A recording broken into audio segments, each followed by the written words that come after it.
Jake Sully was never supposed to be here. A former Marine, now bound to a wheelchair after a battle he barely survived. His life is frozen, his future uncertain. But everything changes when he learns that his twin brother, a scientist, has died unexpectedly. Because his brother's DNA was tied to a multi-million-dollar project, Jake becomes the only person alive capable of replacing him. A ticket to the stars suddenly opens, and Jake takes it. He wakes from cryosleep to find himself on Pandora, a moon with jungles brighter than neon and creatures straight out of a fever dream. Pandora is beautiful, but deadly. Its air is toxic. Its nature fights back. And the native people, the Na'vi, aren't just warriors. They're spiritual, intelligent, and fiercely protective of their land. Humans aren't here to admire Pandora. They're here for a mineral worth billions, unobtainium. Jake learns he's part of something extraordinary. Scientists have created avatars, hybrid bodies combining human DNA with Na'vi DNA. Humans can link their minds to these bodies and walk freely on Pandora. Jake steps into the pod, and for the first time in years, he feels his toes. He stands. He runs. He is whole again. His new body is tall, blue-skinned, fast, and powerful. Jake is caught between two worlds. One, the scientists led by Dr. Grace Augustine. They want peace, connection, and knowledge. Grace believes Jake can build trust with the Na'vi, but only if he respects them.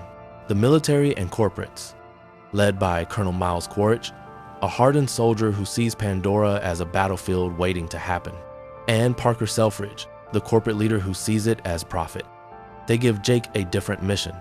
Go inside their tribe, learn their ways, and convince them to move. Jake agrees, because they promise him one thing: he desperately wants the use of his real legs again. Jake's first trip into Pandora's forest does not go well. He's separated from his team. Night falls, and Pandora becomes something else entirely. Glowing plants, predators the size of tanks, soundless shadows moving through the trees. Jake quickly learns the rule of Pandora: survive or be swallowed. Just when death seems certain, a Na'vi woman emerges from the forest, bow drawn, eyes sharp. Her name is Neytiri. She saves Jake reluctantly because the forest spirits gave a sign she cannot ignore. She brings Jake to her tribe, the Omaticaya, a people guided by ancient traditions, powerful warriors, and a deep spiritual bond with the living world. There, Jake meets the tribe's leaders Aitukan and Mo'at, Neytiri's parents. Mo'at allows Jake to stay, not because she trusts him, but because she believes he has a purpose he does not yet understand. Every day, Jake records video logs. At first, he sees the Na'vi as subjects, but slowly, everything changes. He learns their language, their bonds with the animals, their connection to the goddess Awa, their sacred rituals, their way of riding creatures through neural connection, their belief that all life is connected. And through Neytiri's patience and strength, Jake begins to transform. Not just his avatar body, but his mind. He learns to respect the forest, to hunt with honor, to listen, to see. A soldier no more. The military wants results. The scientists want peace. The Na'vi want survival. Jake is stuck in the middle. Colonel Quaritch gives him an ultimatum: get the tribe to leave their home, or we will remove them by force. Jake tries to warn Grace. Grace tries to warn the corporate leaders, but their warnings fall on deaf ears. The humans believe force is the fastest way, but Pandora will not allow such a wound without consequences. Jake watches tensions grow. The more he learns, the more he realizes he's been on the wrong side all along. As Jake grows closer to the Na'vi, something powerful happens. He's accepted by the tribe. He's trusted by the people. He forms bonds with their animals. He participates in their ceremonies. He learns their songs. He climbs their floating mountains. He sees the world through Neytiri's eyes.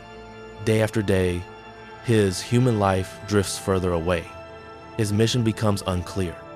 who is he? The soldier? The scientist's experiment? Or something else entirely? Back at the base, the military grows impatient. They witness the tribe refusing to move. They study the enormous tree the Na'vi call Hamatri, a place filled with history, life, and spiritual value. But the humans don't see a home. They see a massive deposit of unobtainium right underneath. Selfridge doesn't care about culture. Quaritch doesn't care about diplomacy. They only care about results. Jake warns them. The Na'vi will never leave peacefully, but they don't believe him. Or worse, they don't care. Jake's reports finally catch up with him.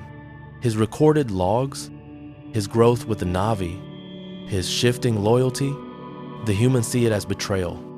Jake realizes the truth. He's been feeding the enemy information about the very people who saved him. And when the humans act on that information, Jake must face the consequences. Not with weapons, but with the trust he has built, a trust now shattered. Neytiri feels betrayed. The tribe feels betrayed. And Jake must face a painful truth. He has become part of a story he no longer controls. The tension finally reaches a breaking point.